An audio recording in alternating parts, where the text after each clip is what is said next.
Hello cuties, నేను మీ ఎర్ర Pragada. Welcome back to my channel ఎర్ర ప్రగడ వంటలు. ఈరోజు వీడియోలో న్యూ ఇయర్కి స్పెషల్గా ఓరియో కేక్ని ఎలా చేసుకోవచ్చో అని చూపిస్తాను కుటీస్. కేవలం 2 ప్యాకెట్స్ ఆఫ్ ఓరియో బిస్కెట్స్తో ఇంట్లోనే సాఫ్ట్గా టేస్టీగా, అది కూడా ఎలాంటి విప్పింగ్ క్రీమ్ ఎగ్ అవసరం లేకుండా ఎలా చేసుకోవచ్చు కేక్ని అని చూపిస్తాను కుటీస్. ఈ కేక్ అయితే చాలా టేస్టీగా వచ్చింది కుటీస్. తప్పకుండా అందరికీ నచ్చుతుంది, ముఖ్యంగా పిల్లలకి. సో ఏమాత్రం ఆలస్యం లేకుండా ఈ ఓరియో కేక్ని ఎలా తయారు చేసుకోవచ్చో చూసేద్దామా కుటీస్. ఫస్ట్ బిస్కెట్స్ని పొడి చేసుకోవాలి కుటీస్. ఇలా బిస్కెట్స్ని మిక్సీలో తుంచుకొని పొడి చేసుకోవాలి, లేదా ఒక సిప్లాక్ బ్యాగ్ తీసుకుని అందులో బిస్కెట్స్ వేసుకొని అప్పడాల కర్రతో దంచుకొని పొడి చేసుకోవచ్చు కుటీస్. మీకు ఏది బెటర్ అనిపిస్తే ఆ వేలో చేయండి. నా దగ్గర సిప్లాక్ బ్యాగ్ లేదు కాబట్టి ఇలా చేస్తున్నాను కుటీస్. నేను 2 ప్యాకెట్స్ ఆఫ్ బిస్కెట్తో కేక్ చేస్తున్నాను. మీకు కావాలనుకుంటే ఎక్స్ట్రా వేసుకోవచ్చు, లేదా ఒక ప్యాకెట్ బిస్కెట్తో అయినా కేక్ చేసుకోవచ్చు కుటీస్. పొడి ఈ విధంగా ఉండాలి కుటీస్. ఈ బిస్కెట్ పౌడర్ని ఒక బౌల్లోకి ట్రాన్స్ఫర్ చేసేసుకుని ఇందులో ఒక టీ స్పూన్ బేకింగ్ పౌడర్ వేయండి. బేకింగ్ పౌడర్ వల్ల కేక్ సాఫ్ట్గా ఫ్లఫీగా రైస్ అవుతుంది కుటీస్. ఇప్పుడు అంతా కలిసేలాగా కలుపుకోండి కుటీస్. ఇప్పుడు కొంచెం కొంచెం మిల్క్ వేసుకుంటూ విస్కర్తో కలుపుకోండి కుటీస్. మిల్క్ వల్ల బ్యాటర్ స్మూత్గా, కేక్ సాఫ్ట్గా మాయిస్ట్గా అవుతుంది కుటీస్. కన్సిస్టెన్సీ రిబ్బన్ కన్సిస్టెన్సీలో ఉండాలి కుటీస్. ఆ తర్వాత వెనిలా ఎసెన్స్ వేసి మళ్ళీ మిక్స్ చేసుకోవాలి కుటీస్.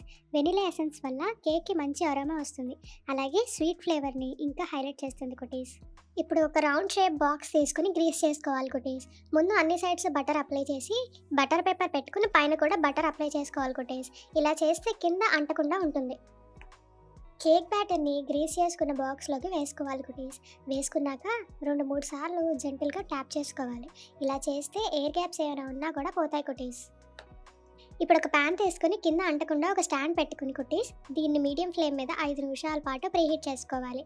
ఇలా చేస్తే ప్యాన్ పర్ఫెక్ట్గా రెడీ అవుతుంది బేకింగ్కి. 5 నిమిషాల తర్వాత కేక్ బ్యాటర్ని ప్యాన్ సెంటర్లో కేర్ఫుల్గా ప్లేస్ చేసుకొని కుటీస్, లిడ్తో ఎయిర్ వెళ్లకుండా టైట్గా కవర్ చేసుకోవాలి.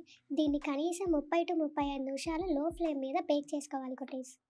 కేక్ బేక్ అయ్యేలోపు మనం వైట్ చాక్లెట్ గనాష్ని ప్రిపేర్ చేసుకుందాం కుటీస్. ఒక ప్యాన్ పెట్టుకుని వైట్ చాక్లెట్ చిప్స్ని వేసుకోవాలి. లో ఫ్లేమ్ మీద మెల్ట్ అయ్యే వరకు కలుపుకుంటూ ఉండాలి కుటీస్. ఇలా మెల్ట్ అవుతున్నప్పుడు కొంచెం కొంచెం మిల్క్ యాడ్ చేసుకుంటూ మళ్ళీ కలుపుకోవాలి కుటీస్. కన్సిస్టెన్సీ ఈ విధంగా ఉండాలి. ఇది పక్కన పెట్టుకుని కొంచెం చల్లారనివ్వండి కుటీస్. ఇప్పుడు కేక్ బేక్ ఎంతవరకు అయిందో చూద్దాం కుటీస్. ఇలా ఒక టూత్ పిక్ తీసుకుని మధ్యలో గుచ్చండి. కేక్ అంటుకోకుండా వచ్చింది అంటే కేక్ అయిపోయిందని అర్థం.